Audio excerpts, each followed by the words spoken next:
네, 안녕하십니까. 아이스하키 읽어주는 남자입니다. 오늘은 녹화 방송이고요. 저는 지금 이 영상을 올리는 전날 밤, 토요일 밤에 이거를 녹음을 하고 있습니다. 음, 오늘 플레이오프 두 경기가 있었고, 뭐 하루 지나서 하는 거니까 스포도 상관없겠죠? 네, 플로리다가 보스턴을 이겼고, 그 다음에 커넉스랑 오일러스와의 경기는 오버타임까지 가서 에드먼턴이 이겼습니다. 그래서 시리즈가 일단은 1대1로 진행이 되고 있습니다.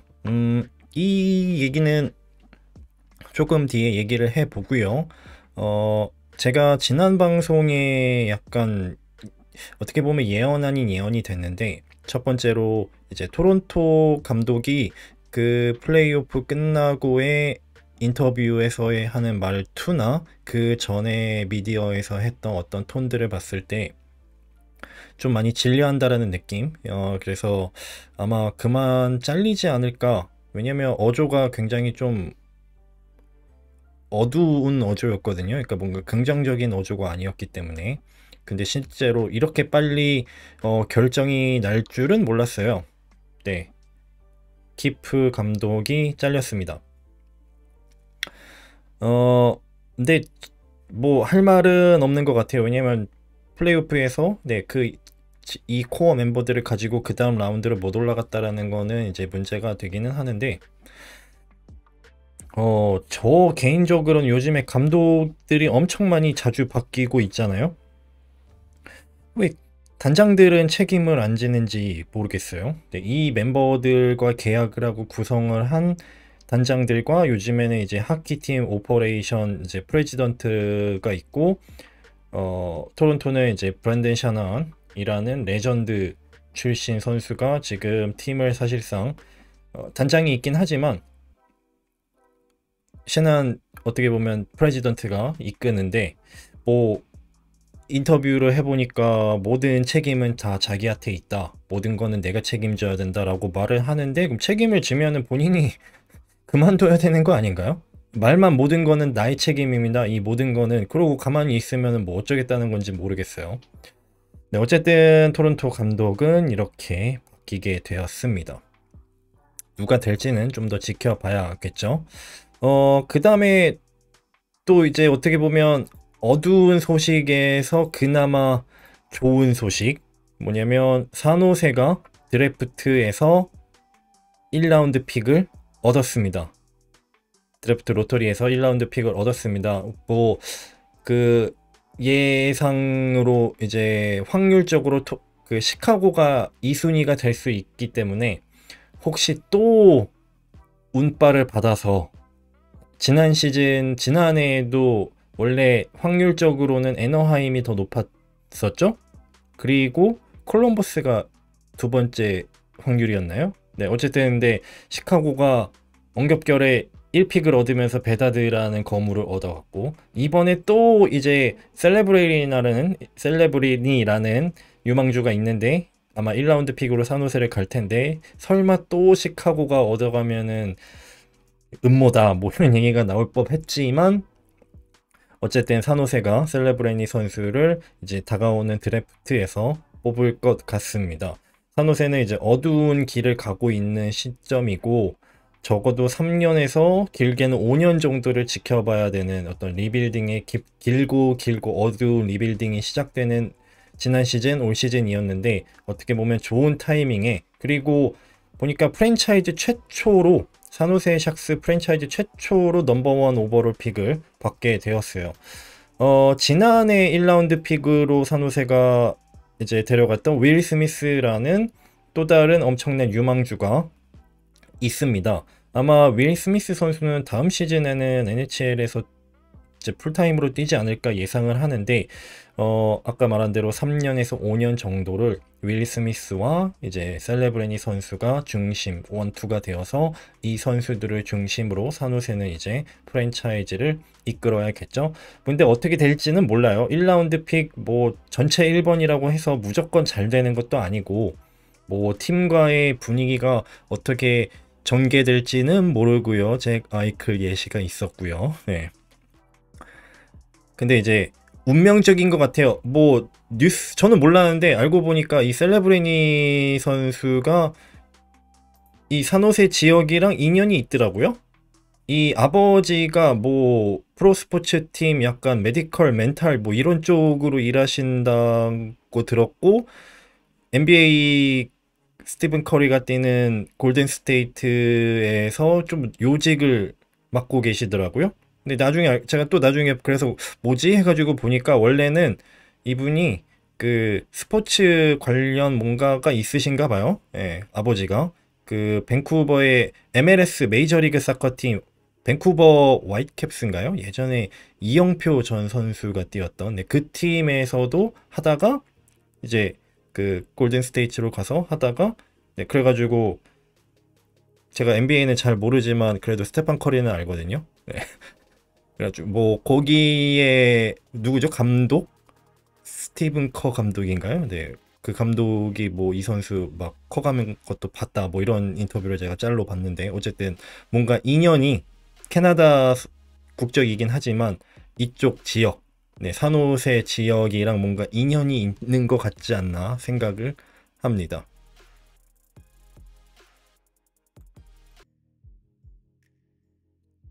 그러면 이제 에드먼턴이랑 밴쿠버 경기를 좀 얘기를 해 볼게요. 그러니까 오늘 경기는 에드먼턴이 OT에 가서 이기긴 했습니다만, 일단 오늘 경기 제가 본 거 말씀드리면 그 3대 세 번째 골 먹혔을 때 그 자도로브 선수에게 골을 먹혔던 그 장면 보신 분들은 아실 거예요. 먹히면 안 되는, 쉽게 막아야 되는 거거든요. 근데 그거를 먹혔다라는 거. 타이틀이 여기 뭐라고 정했냐면, 제가 에드먼턴에는 3개의 폭탄이 있다라고 제가 일단은 타이틀을 한번 만들어 봤습니다. 뭐냐면 지금 현재 이렇게 로스터가 있는데, 제가 그전 방송에서 얘기했던 거 중에 폭탄 얘기하면서 어떤 분이 이제 채팅방으로 뭐 널스는 시한폭탄이다 라고 해서, 그 시한폭탄이 5대 0일 때 터지면 상관이 없는데 3대 3이나 4대 4 이럴 때 터져버리면 진짜 큰일 난다 라고 제가 언급을 했던 것 같은데, 정말로 지난 1차전에서 4대 4로 4대 1로 이기고 있다가 4대 4 된 다음에 이제 5대 4로 졌잖아요, 에드먼턴이. 그 골, 그 5번째 골을 먹혔던 당시 널스 선수. 근데 뭐 이게 뭐 널스 선수의 무조건 혼자만의 잘못은 아니겠죠. 네, 수비라는 건 혼자 하는 게 아니니까. 근데 이제 갈란드 선수가 결승골을 넣었는데 이 두 선수의 키 차이가 15cm거든요. 아무리 백스케이팅이나 뭐 스피드가 이게 느리다고 하더라도 이 리치를 전혀 살리지 못하는, 이 이점을 살리지 못하고, 그리고 갈란드 선수가 아무래도 리치에서 차이가 나다 보니까 널스 선수가 방해를 했을 때 완전히 퍽은 못 뺏었지만 방해가 됐기 때문에 진짜 바가지 골이거든요. 이 스키너 선수의 이 어이없는 골, 그리고 아까 말씀드려 오늘 경기에서 먹혔던 그 자도로브 선수에게 먹혔던 그 골, 어 먹히면 안 되는 골들입니다. 그리고 널스 선수는 이거 막았어야 합니다. 네. 이게 폭탄이 정말 안 좋은 시기에 터져 버린 거죠. 그 이날 경기 1차전에서 널스랑 CC 라인이 마이너스 3을 찍었습니다. 근데 참고로 이 1차전에서 CC 선수가 골을 넣었거든요. 그 골 아니었으면 마이너스 4예요. 근데 우리 팀이 5실점을 하는데 한 명이 4번 동안 있었다. 그러니까 플러스 마이너스 레이팅은 사실 좀 이렇게 뭐라 그럴까요? 별로 의미가 없는 스탯이죠. 네, 팀빨도 많이 중요하고 하기 때문에. 근데 이런 거 보면 그게 그렇다고 해서 완전 의미가 제로는 아니지 않나라는 생각이 들어요. 네. 널스 선수 지금 플레이오프 오늘 경기까지 해가지고 7경기에서 1포인트, 마이너스 5를 찍고 있습니다.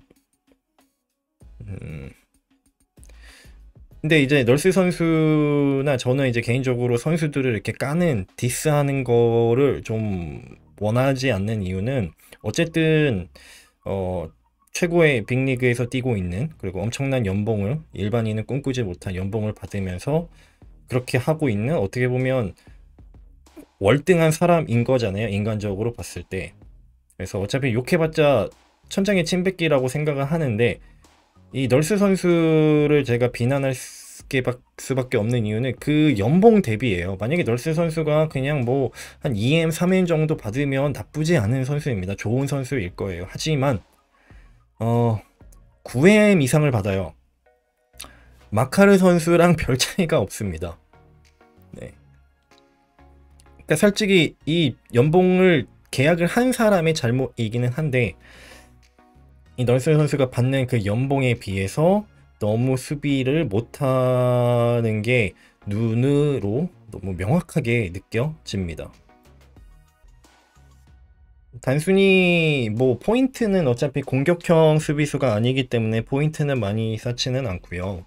그 정규 시즌, 그러니까 플레이오프는 일단은 옆으로 치워놓고 정규 시즌을 보면 널스 선수도 장점이 있어요. 뭐냐면 공격을 가담할 때 백스케이팅은 느리고 하지만, 그러니까 부드러운 스케이팅이 있어서 공격을 가담할 때 뭐라 그럴까요? 공간을 보고 공간으로 들어가서 공격의 어떤 넘버를 앞세워 줄 수 있는 그런 효과도 있고요. 그 다음에 샷이 좋아요. 가끔씩 이제 강한 샷 날려주면서 골도 넣고요. 또 이제 샷 날릴 때 널스 선수는 그냥 막 날리는 건 아니고, 보면 이제 리바운딩이 될 만한 포인트를 찾아서, 네, 샷 포인트를 찾아서 네, 샷을 날려서 그렇게 이제 뭐 어시스트가 적립이 되기도 하고, 그다음에 본인 자체가 공격존에 들어가면 공격에서 샷을 날리고 이렇게 하는 걸 좋아하는 스타일이에요. 그래서 그 부분에 대해서는 뭐 장점이 될 수는 있습니다. 다만 수비적인 면에 비해서 본인이 부여받는 아이스 타임, 이거에 비해서 굉장히 불안함을 많이 가지고 있습니다. 이제 레이팅에서 보시면 아시겠지만 이제 수비력이 하위 40%라고 40이라고 나와 있고, 그다음에 뭐 디펜시브 롤이나 그다음에 이 수비에서 널스 선수가 있으면 그만큼 이제 상대에게 공격 찬스나 샷 찬스나 위험한 찬스를 다른 어떤 수비수들에 비해서 많이 줍니다. 네, 그게 이제 어떻게 보면 결국엔 플러스 마이너스 레이팅으로 나오기는 하는데, 사실 널스 선수에게 막 40포인트, 널스 선수가 만약에 40포인트 이상 해주는 선수라면, 40포인트, 50, 60포인트 해주는 선수라면 뭐 이런 비난을 조금 줄일 수는 있을 것 같은데, 그게 아니라 뭐 그 정도의 공격력은 없는 거에 비해서 수비력으로 이게 만회가 안 된다라는 거. 이제 제가 뭐 비교를 하려고 이 밴쿠버의 이 수시 선수의 데이터, 올 시즌 데이터입니다.를 보면은 공격력은 정말 없죠, 수시 선수가. 하지만 뭐 수비력에서 뭐 블락샷을 해주고 어떻게든 상대의 샷을 공격 찬스를 안 주는 그런 부분에 있어서는 아이스 타임이 수시 선수가 널스 선수보다 적거든요. 그럼에도 불구하고 본인의 역할은 해주고 있는 거예요. 네, 그 차이가 있습니다.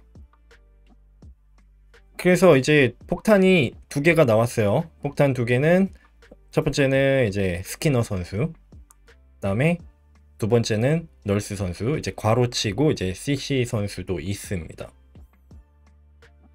그러면 이 모든 거의 책임은 누굴까요? 단장이 책임져야 되는 거 아닙니까? 아까랑 이제 아까 이 서두에서 말씀드린 거랑 연결이 되는데, 이거를 구성한 사람은 단장이잖아요. 수뇌부들이잖아요. 그거에 대해서 책임은 본인이 져야 될 건데, 켄 홀란드 단장은 아시는 분은 아시겠지만 디트로이트에서의 왕조를 이끌었던 단장입니다.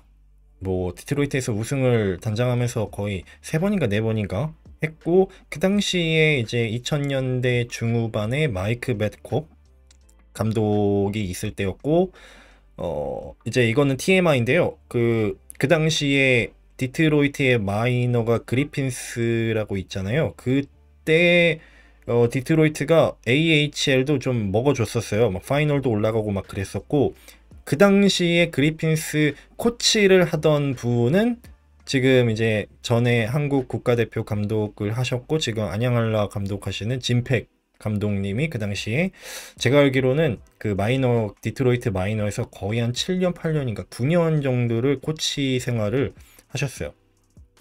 네, 그러니까 그 당시에 이제 NHL 팀도 잘 나가고 마이너 팀도 잘 나가고, 그때 제 기억으로는 당시에 디트로이트의 골리가 지미 하워드였거든요. 그때 AHL에서 굉장히 주목받던 골리가 지금 이제 시카고에서 뛰고 있는 피터 무라젝 골리가 그 당시에 디트로이트 마이너에서 되게 잘했던 그 시기입니다. 근데 어쨌든 그 당시 시기에 켄 홀랜드 단장이 디트로이트를 이끌어줬고 성공적으로 했고 이제 에드먼턴에 이제 옮겼죠. 근데 저 개인적으로는 만약에 이 시리즈를 밴쿠버가 이긴다면 홀랜드 단장이 잘려야 된다고 생각을 하는데 이미 재계약을 5년짜리 재계약을 했어요. 그래서 28년, 29년까지 재계약이 돼 있어요. 근데 재계약하고 자를 수가 없잖아요. 큰 거 2개를 했거든요. 최근에. 널스 선수 계약 재앙이죠. 그러니까 재앙이라는 건 너무 많은 금액을 줘버렸기 때문에 이제 그 주변에 맥데이빗이랑 드라이사이트를 보좌할 만한 선수들을 그 캡을 채우지 못한다는 거. 또 하나 있죠. 잭 캠벨 골리 영입한 거 망했잖아요. 스키너 골리가 지금 해야 되고 있는데 스키너 골리 정규 시즌에는 그래도 평탄은 했지만 이제 플레이오프에서 너무 불안한 모습을 보여주고 있다라는 거. 이거에 대한 책임은 뭐 오드 크로프트 감독이 잘리긴 했습니다만 시즌 중에 이거를 왜 감독들한테만 뭐라고 책임을 질 수 있는지, 뭐 본인이 그 감독을 데려왔었는데 그 감독이 잘 못했으면 그 부분도 책임을 져야 될 거고 팀 구성한 부분도 본인이 책임져야 되고, 단장이니까 뭐 프레지던트니까 뭐 2년 3년 5년 이렇게 했는데 홀랜드 단장이 지금 오일러스에서 굉장히 오래 하고 있거든요. 근데 만약에 맥데이빗이나 드라이사이트를 데리고 있는 시기에 만약에 뭔가 성적이 안 나온다, 결국에는 우승을 못한다, 계속 못한다, 이러면 본인도 책임을 져야 될 것 같고 한데, 제가 만약에 에드먼턴 팬이라면 진짜 열받을 것 같아요. 네, 팀을 이렇게 구성을 캡을 이렇게 막 쓰면서 해가지고 구성했는데 망했는데, 아직 망하진 않았습니다. 아직 플레이오프가 끝나진 않았으니까. 근데 만약에 플레이오프에서 탈락을 한다, 밴쿠버에게 진다면 욕할 것 같아요. 단장을. 네. 감독을 욕하기 전에, 네, 감독 잘리는 거 이전에 단장이 욕을 먹어야 되지 않나 생각을 합니다. 그래서 3개의 폭탄을 제가 한번 얘기를 해봤어요. 하지만 이 폭탄이 아직 완전히 터지지 않았습니다. 터질지 안 터질지는 모릅니다. 아직 오늘 경기 그래도 OT에서 간신히 이겨가지고 1대1이기 때문에 어떻게 될지는 모르겠습니다만, 어쨌든 이 널스 선수와 CC 이 페어링 정말 불안하다라는 거. 스키너 선수도 정규 시즌만큼의 어떤 평탄은 안 나오고 있다라는 게 에드먼턴의 불안 요소라고 생각이 돼요. 참고로 오늘 밴쿠버는 맥데이빗을 막기 위해서 정말 최선을 다했습니다만 결국에는 조금 실패를 했죠. 파워플레이는 거의 50%에 육박하는 성공률이기 때문에 뭐 어쩔 수가 없고요. 보니까 경기 초반에는 맥데이빗 나오면은 JT 밀러 매치업 넣고, 디펜스 존에서는 린드홈 선수를 넣고, 막판에는 뭐 로또 라인으로 바꾸기도 하고, 라인을 많이 바꾸는 것도 이상적이진 않은데 아마 경기 들어가기 전에 이런 상황이면 이렇게 하고 저런 상황이면 이렇게 하겠다라는 게임 플랜을 가지고 나왔을 거예요. 하지만 결과적으로는 졌기 때문에 성공은 하지 못했어요. 다만 좋았던 점은 이제 패터슨 선수가 파워플레이 골도 넣고, 그 전 시리즈 내시빌 시리즈 하면서 약간 좀 계속 침체돼 있던 그거보다는 오늘 경기 제가 보니까 그나마 조금 낮은 것 같고, 어쨌든 골맛은 봤으니까 그 부분에서는 조금 긍정적인 부분을 찾을 수 있지 않을까 생각을 합니다. Breaking, what a move, what a play, what a goal!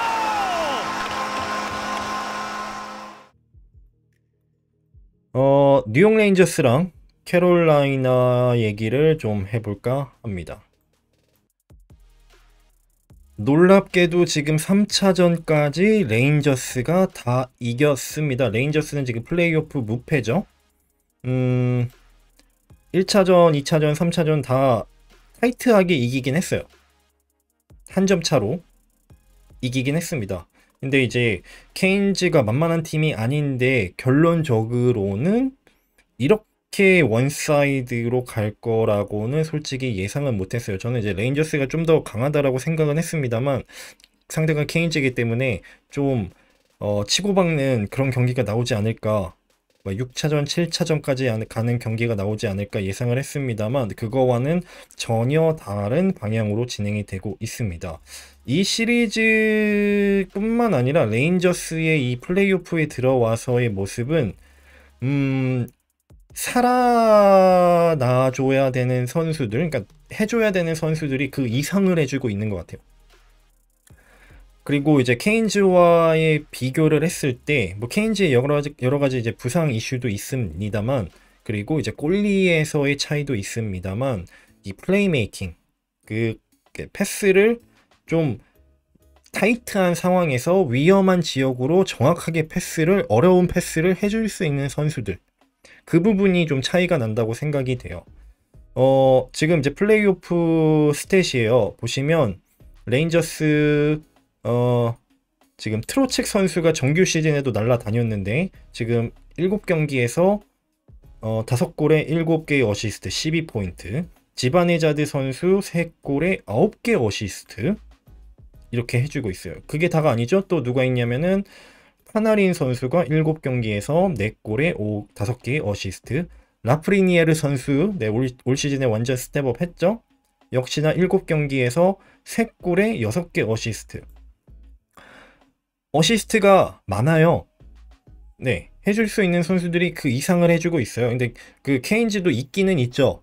아오 선수가 있고 겐첼 선수가 있고요. 자비스 선수도 있기는 있는데 뭐라 그럴까요? 약간 하나씩 모자른 것 같아요. 하나씩. 그러니까 예를 들어서 2번 라인을 봤을 때 케인즈는 지금 2번 라인에 잭 드루리 선수를 센터로 쓰고 있는데 원래는 코카니에미 선수나 코체코브가 쿠즈네소브 워싱턴에서 쿠즈네소브 선수가 해줘야 되는데 그게 안 나오다 보니까 이제 잭 드루리 선수를 쓰고 있고, 센터가 안 되면 그 주변에 있는 윙어가 해주면 되고, 그거를 해줘야 되는 선수가 어떻게 보면 자비스 선수라든가 테라바이넨, 그다음에 스파치니콥. 근데 이제 스파치니콥 선수 같은 경우는 이제 플레이메이킹은 아니니까요. 해결사 역할을 해주는 선수고. 그러니까 예를 들어서 아오 선수랑 지바네자드 선수가 조금 더 잘해주고 있죠. 2번 라인 트로책 선수 게임이 안 되죠. 그러면 옆에 있는 겐첼 선수, 파나린 선수랑 딱 봤을 때 파나린 선수가 살짝 더 위. 그러니까 하나씩 좀 모자란 부분이 있어요. 그 모자란 부분을 케인즈는 이제 퍽 포지션 게임, 지난 시즌, 지지난 시즌, 이번 플레이오프도 마찬가지고 퍽 포지션으로 정말 많은 찬스를 만들어내는, 이제 어떻게 보면 양으로 승부하는 그런 스타일의 하키를 항상 해주고 있고, 그걸로 이제 항상 성공을 해오고 있습니다만, 퀄리티 부분에서 이렇게 적재적소에 타이트한 상황에서 패스를 넣어줄 수 있는 그런 모습이 조금 레인저스보다는 부족하지 않나라는 생각이 들고요. 지난 이제 3차전 보시면은 지바네자드 선수의 그 숏핸드드 상황에서의 백핸드 패스는 정말 기가 막힌 숏핸드드 패스 어시스트가 나오기도 했어요. 그런 거 보면 이 스킬에서, 왜냐면 서로 대등대등 하잖아요. 스코어러 상황에서도 한 점 차로 계속 시리즈가 이어졌으니까 이 한 끗 싸움에서 레인저스가 조금 더 앞서고 있지 않나라는 생각을 합니다. 일단은 아까 말씀드린 대로 케인즈는 부상 이슈가 있어요. 이제 예스퍼 파스트 선수가 못 나오고 있고, 수비 쪽에서는 이제 브렛 패시 선수가 못 나오고 있고, 그거를 이제 디엔젤로 선수가 땜빵을 해주고 있습니다만은 전혀 결론적으로는 파워플레이에서도 뛰고 있습니다만은 큰 효과는 못 보고 있고요. 파스트 선수가 없다라는 게 조금 아쉽긴 하죠. 왜냐면 마티눅, 조던 스탈, 예스퍼 파스트 이 체킹 라인이라도 정확하게 딱 돌아갔으면은 뭔가 부족한 부분이 어느 정도 뭔가 뭐라 그럴까요? 좀 밸런스는 하나의 중심, 체킹 라인이라는 중심은 있어서 좀 도움이 될 것 같은데 그 선수가 없다 보니까 지금 1번 라인을 제외하고 2, 3, 4번 라인을 계속 이제 뒤죽박죽으로 해주고 있는데 그렇게 뒤죽박죽으로 해서 뎁스로 승부를 하려면 지난 시즌의 시애틀처럼 1, 2, 3, 4 다 돌아가는 잘 돌아가는 그런 시스템으로 돌아가면은 뭔가 좀 승부를 보겠지만 케인즈는 또 그게 아니에요. 그러다 보니까 좀 그런 이제 뎁스에서 또 승부가 안 되고 플레이 메이킹에서도 뭔가 승부가 안 나는 모습이 나오고 있지 않나 생각을 합니다. 그래서 보시면 지난 3경기예요. 이게 지금 제가 녹음을 하는 게 하루 전날이고 이제 다음날 내일 일요일 아침이 되면은 4차전을 하기 때문에 결과가 어떻게 될지는 모르겠습니다. 네, 그거를 감안하고 들어봐 주시면 좋아요.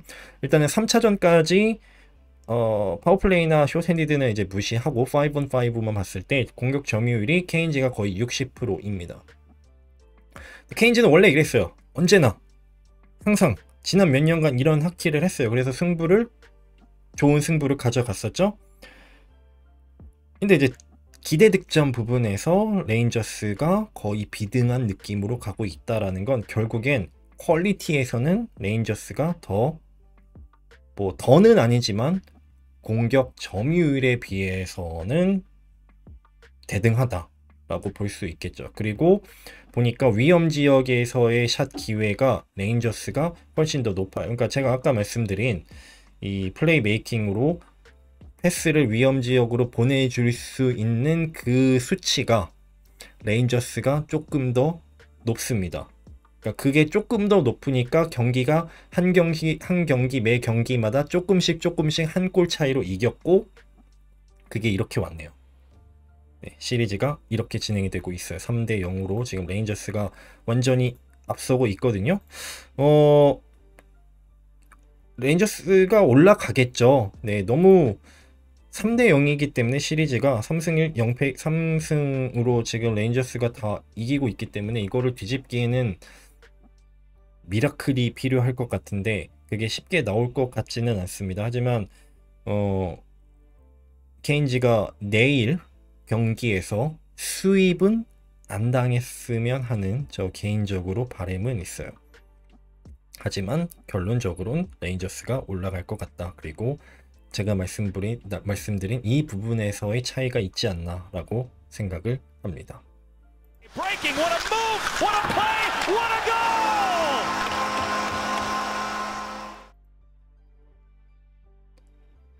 goal!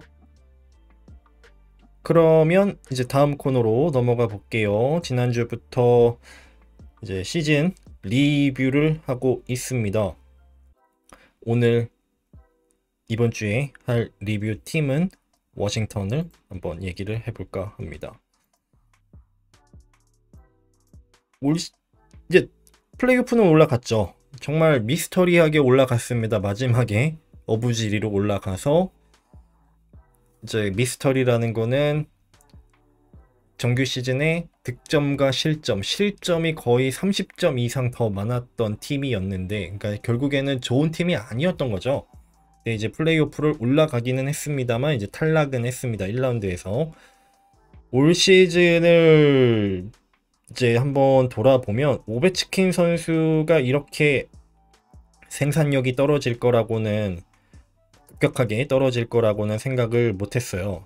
올 시즌에 결국 30골을 넘기긴 했습니다만 전반기에 페이스를 보면 야 25골도 어렵겠다라고 생각을 했었는데 그만큼 오베츠킨 선수가 이제 나이가 많이 든 부분이 이제 너무나도 극명하게 나왔던 시즌이고 이제 다음 시즌도 봤을 때 오베츠킨 선수에게 막 40골, 50골을 기대하기에는 조금 어렵지 않나 생각을 합니다. 그리고 이제 니클라스 백스트롬 선수가 아마 다음 시즌도 좀 어렵다라는 소식을 저는 봤거든요. 그리고 이제 다음 시즌에 스웨덴 팀에서 마지막으로 한 시즌 뛰고 은퇴를 할 수 있다라는 이제 소스도 저는 보기는 봤어요. 워싱턴이랑 1년 계약이 아직 남아 있습니다만 부상 문제도 있고 건강 문제도 있고 그 다음에 이제 그 고향팀 얘기가 나오는 거 보니까 아마 NHL에 이제 미련이 없다라고 네, 볼 수도 있을 것 같아요. 근데 이 모든 건 결국엔 우승을 한번 해봤기 때문에 네, 선수 입장에서 만약에 워싱턴이 우승을 못했으면 백스트롬 선수가 어떻게든 한 번 더 뛸 수 있지 않을까 예상은 하는데 이미 우승을 한번 했고 본인이 뭐 돈도 많이 벌었고 이룰 수 있는 거는 본인 입장에서는 다 했다라고 느낀다면 다음 시즌에 워싱턴에 복귀를 안 할 수도 있지 않나 라고 생각을 합니다. 다만 이제 존 칼슨 선수가 올 시즌에 다 뛰었어요. 부상 이슈가 있었잖아요. 존 칼슨 선수가 82경기를 다 뛰면서 건강에 문제가 없다라는 거, 이게 굉장히 고무적이죠. 그래도 어쨌든 나이가 들어도 팀의 넘버원 디펜스맨 역할을 해주는 선수이기 때문에 올 시즌에 82경기 다 나와서 10골에 42개 어시스트 52포인트를 찍어줬습니다.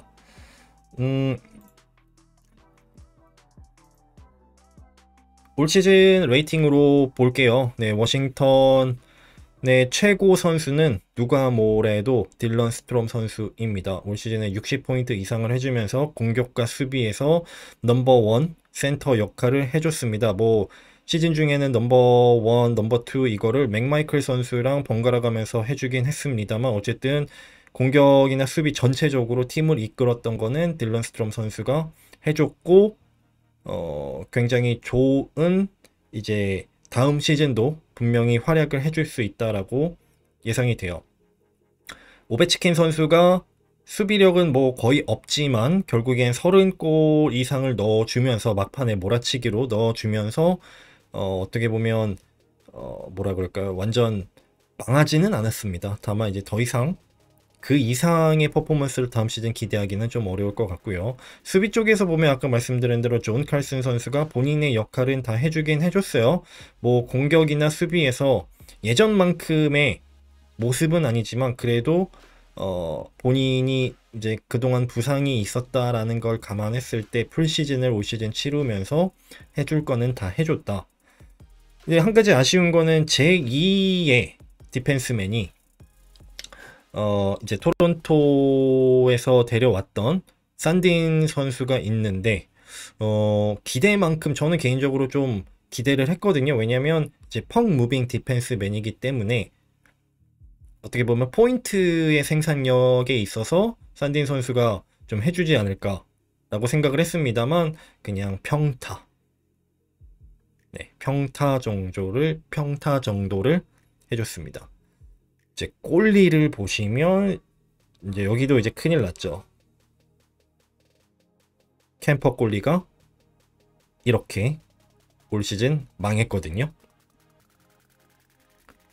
그나마 다행인 건 이제 찰리 링그렌 골리가 있었으니까 플레이오프에 올라갈 수 있었죠. 네, 캠퍼 선수가 세이브율이 90%가 안 됩니다. 89%를 찍었고요. 그 다음에 찰리 링그렌 선수가 91.1%를 해줬습니다. 근데 문제는 이제 캠퍼 선수가 돈을 더 많이 받고, 네, 지금 이제 계약이 3년 더 3년인가요? 네, 남아있는 상황이기 때문에 넘버원 골리를 해줘야 되는 선수가 못 해주고 이제 백업이었던 링그렌 선수가 엄청 잘해줬던 그런 시즌이 됐어요.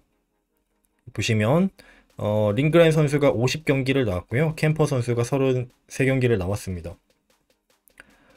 세이브율은 이렇게 차이가 납니다. 91.1% 그리고 89%. 그래서 이제 워싱턴 입장에서는 다음 시즌에 만약에 캠퍼 선수가 이딴 플레이를 보여주면 네, 이렇게 해주면 그리고 링그렌 선수가 올 시즌만큼만 해주면은 캠퍼 선수 또 나중에 계약 막바지에 바이아웃 당할 수도 있어요. 네, 왜냐면 이거 데리고 있을 이유가 없거든요. 그리고 트레이드 하기도 힘들거든요. 골드 이렇게 해버리면.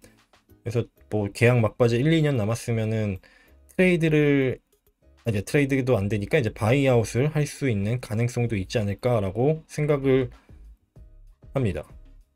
그래서 아까 말씀드린 대로 올 시즌에 딜런 스트롬 선수가 굉장히 잘해줬고, 그 다음 뎁스를 채워주고 이제 성장을 보여줘야 되는 선수들은 이제 맥마이클, 그 다음에 프로타스 선수들의 스텝업을 다음 시즌에 좀 기대를 해볼 수는 있을 것 같아요. 두 선수 모두 올 시즌이 거의 풀타임 처음이었기 때문에 어떻게 보면 빅리그에서 적응하는 단계로 봤을 때 저가 보기에는 나쁘지 않은 시즌을 보냈다고 생각을 해요. 두 선수가 뭐 포텐셜이 막 80포인트, 90포인트 포텐은 아니거든요.